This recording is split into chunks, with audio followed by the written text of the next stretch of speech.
Hello my pretties, it is time for your Virgo February 2020 General Tarot reading. I've got your cards pulled. We will be using the Vice Versa Tarot deck once again, and I'll go ahead and get into your reading. I do already have your cards pulled. I will note that Leo is showing up in your video very strongly. I'm sorry, I lied. I don't even know why I said Leo. This is the Temperance card, and hold on. I have my brain stuff is not wanting to do the work today. Temperance, Sagittarius. I don't know where I got Leo from. Oh, it's the lion. Duh. There's a lion right here, which is why I was thinking Leo. But let's go ahead and get into it, because this is an interesting read. We start off with the Nine of Cups in reverse. I'm sorry, that is not in reverse. The Nine of Cups. We have the Knight of Pentacles in reverse. We have the King of Swords in reverse. The Queen of Wands in reverse. The Seven of Wands. The Page of Swords in reverse. Temperance in reverse. The Ten of Pentacles. Two of Swords. And the Eight of Pentacles. The one thing that I was noticing about this reading is that we have Seven of Wands, Eight of Pentacles, Nine of Cups, and the Ten of Pentacles. So 7, 8, 9, 10. And we do have one major arcana, but the rest of them are face cards. Like, so you know you can read, sorry. You know that you can read tarot off of a regular card deck. And so the face cards would be like the Page, the Knight, the Queen, and the King, right?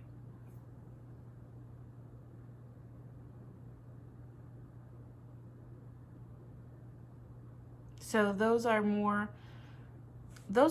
typically more specifically aimed at energies, and you have a lot of those showing up in your reading. So in the same way that like major arcana can represent the different tarot signs, that same way these can represent people without it being specifically tied to, oh, that's kind of nice. Sorry, I have incense going and I just realized it's drifting across, which is very pretty. But those can be very specifically tied to people without necessarily being tied to signs. So that can be more so the energy that they bring, or rather the major arcana would reference the energy that they bring, be it Sagittarius, or as I was wanting to say Leo, but this could be more so masculine, feminine, and the vibe that they're kind of bringing. And so that's what's coming out more strongly in this reading, because for me, my Nine of Cups energy is having a lot but still feeling covetous, so wanting something that someone else has. We then have the Knight of Pentacles in reverse. So he's looking at this barren landscape, and kind of, he is abundant in and of himself, but he's not in an abundant space, and it is more of a masculine energy. And I will also note that there's like masculine with the way of thinking and the tangible possessions, right? Because this is the King of Swords over here. And there's a sickle in the ground, but he has his face towards this lightning, and so the reaping is in the past behind him, but the wish fulfillment is in the future, but it does lie on the other side of this turmoil and chaos. So it can be this is not a particularly abundant looking path, as well as being a mentally tricky path for the masculine. For the feminine, which is in reverse, which is earth energy, there is this Sphinx energy, and in this deck that's represent to this leans towards the figure that pulls the chariot being movement, right? So there's a lot of, it's like there's an imbalance between masculine and feminine in the approach to this situation, because feminine is much more grounded. Feminine is not having that same mental block towards abundance in this scenario, right? And then we have your enemies laying down their weapons before you, which that would be in reverse, right? But this is coming up this way. And so it's almost like it's having all these weapons and tools at your disposal, but feeling like you don't have the support or the backing, because he can't wield all of those weapons himself, right? He needs more help, more hands. But at the same time, when you look at it from the other perspective, why does he really need all those weapons? Because he's not even facing any opponents. The opponents are already gone. So it's another form of mental imprisonment.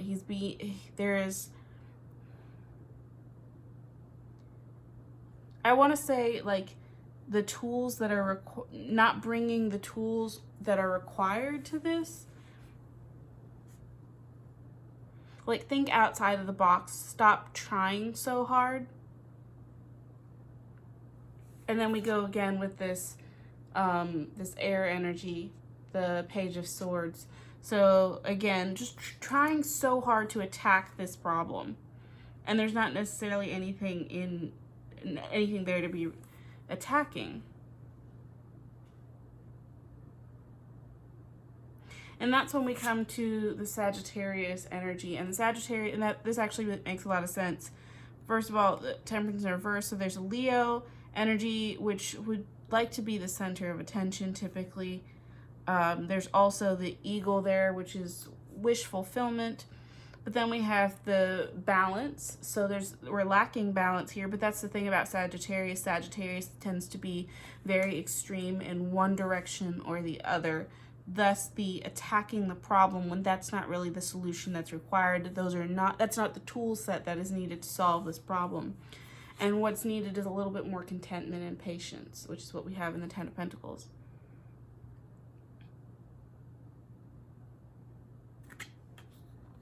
So we need the temperance and the wisdom of the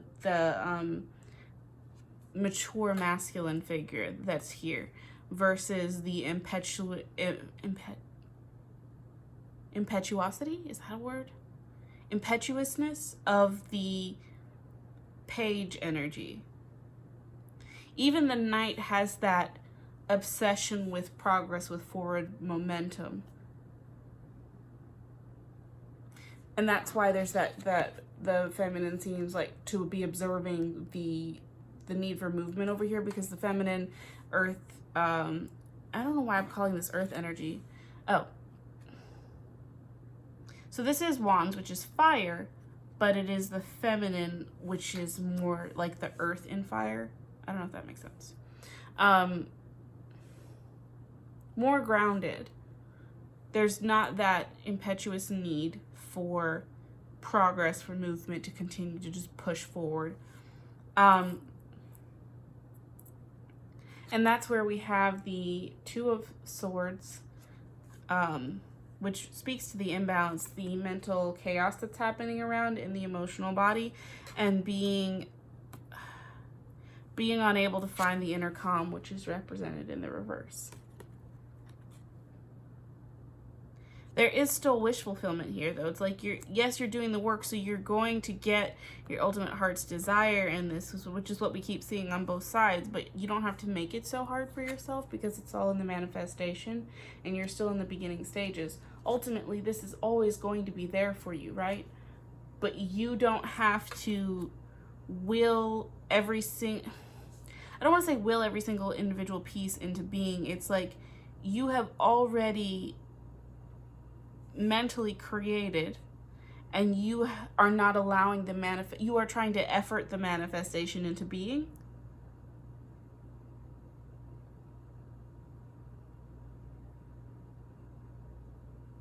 And that's that strong Sagittarius energy.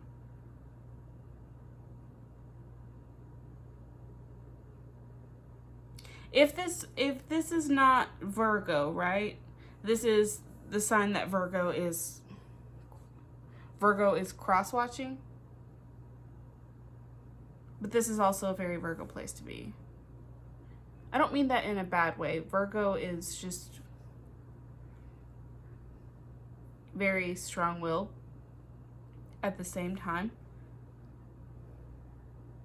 You've already done the most important work, which is the manifestation mentally, seeing the vision. Once you see it, just allow it to come into being rather than trying to force things. I hope this was helpful, Virgo. Thank you so much for watching, and we'll see you next time.